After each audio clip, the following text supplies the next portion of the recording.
y'all, welcome back to my channel. Wanted to get on here today with a tag. I was tagged by Carla at Real Chicks TV. Y'all, if you don't know Carla, she is such a sweet, special person and so much fun. She does amazing product reviews and she is just precious. So if you don't know Carla, go check Carla out, and I'm just going to jump right into this and tell y'all 11 things that I'm going to say 11 things you may not know about me, because if you've been watching me for a while, it's not that deep of a well. So you may have heard some of these before. Okay, first, I thought I would start out by telling y'all all the jobs I've had in my many careers. I've been a flight attendant, a teacher, a computer programmer, and a realtor. Those were all of my careers, and I would say I was only passionate about one of those, and that was real estate. If I went back to work now, I would go back to real estate. I really loved that. That's what I was doing when we moved here and I started staying home. I loved everything about it. I loved helping people find their home. I loved the negotiations of it. I think that was probably the job that I was best at. I was really never passionate about teaching, and I'm from a family of educators. I have the utmost respect for teachers, of course, but I just never was really cut out for the classroom. I did that because my husband coached, and every time we moved, I had a job. So really, that is not a reason to teach. And flight attendant, I wasn't that passionate about flight attending, and I'll tell you why.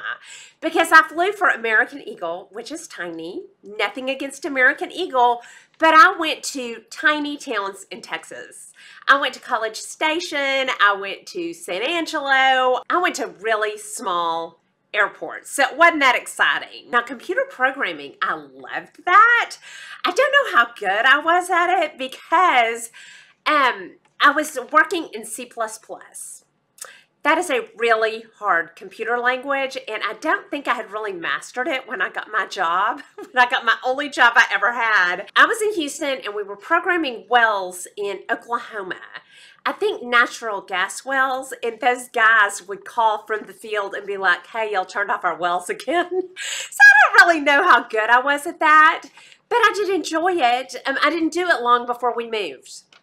And I started teaching. My next one, and I don't know how interesting this is, but I played the piano for years. I took the entire time I was growing up and really loved it. I really wish I had a piano. I would like to start playing it again.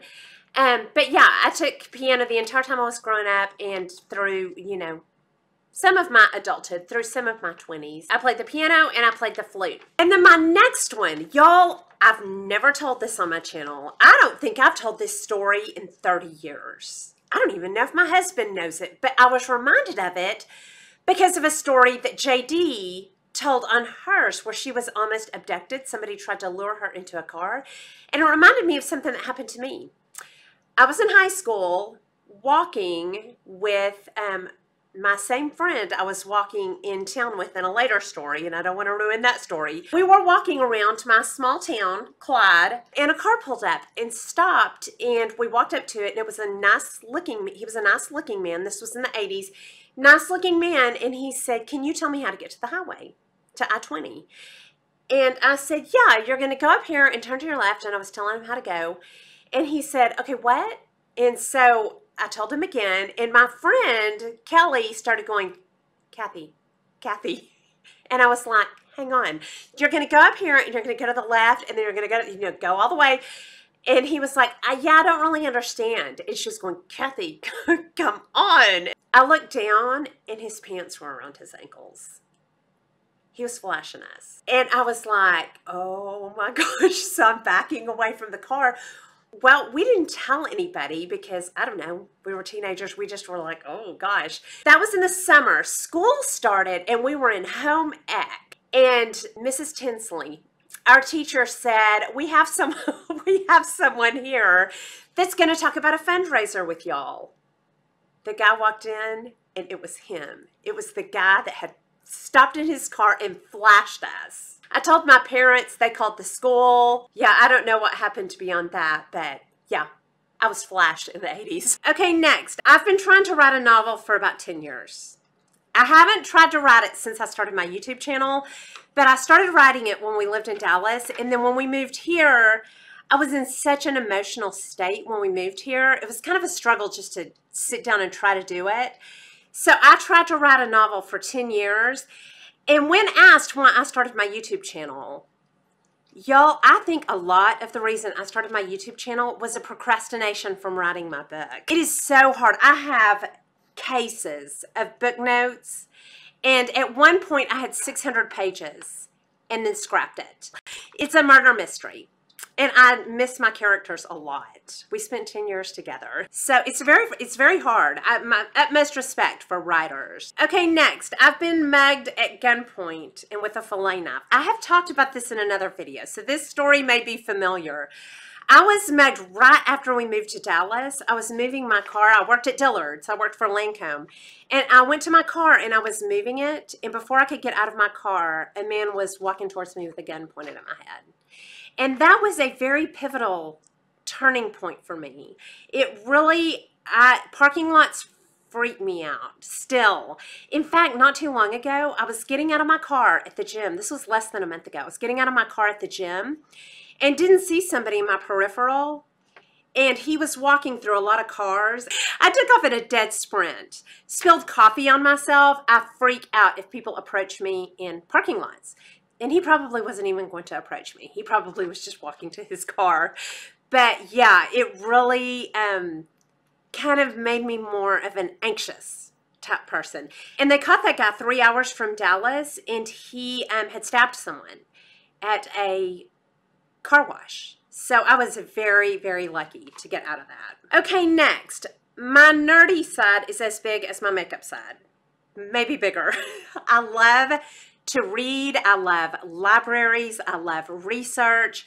We went on a cruise about 7 or 8 years ago, and the first thing I did was find the library. I love libraries. If I'm obsessed about anything other than makeup, it's probably books and literature. Okay, next, and you may know this, I do not like to travel. I am the worst traveler. I dread it. I don't like to leave town. I like my everyday schedule, which is a blessing. I love my everyday life so much, I don't want to leave it. And so every trip is very stressful to me. I am a horrible traveler. Okay, next, when I do travel, I like the mountains over the beach. When I go to the beach, again, I have a hard time settling in, and I'm like, what's everybody doing? What are we doing here? And my husband's like, you just relax, you know, and I'm like, I don't tan anymore. I can read in the air conditioning of the hotel. So I am, again, that goes back to being a horrible traveler, but I am horrible on the beach. But I do love the mountains. And when I go to the mountains, I do kind of relax. It just kind of, it's like my soul is at peace there. I love the mountains. Okay, next. And again, you may have heard this if you've been with me for a long time, but I've seen a UFO. Like, up close and personal, saw a UFO when I was a teenager, and I don't even really believe in UFOs. But I saw one, and I don't know where all the UFOs went. In the 80s, I guess they had their heyday in the 80s, but I was walking around a neighborhood in my hometown. My hometown was at that time 3,000 people.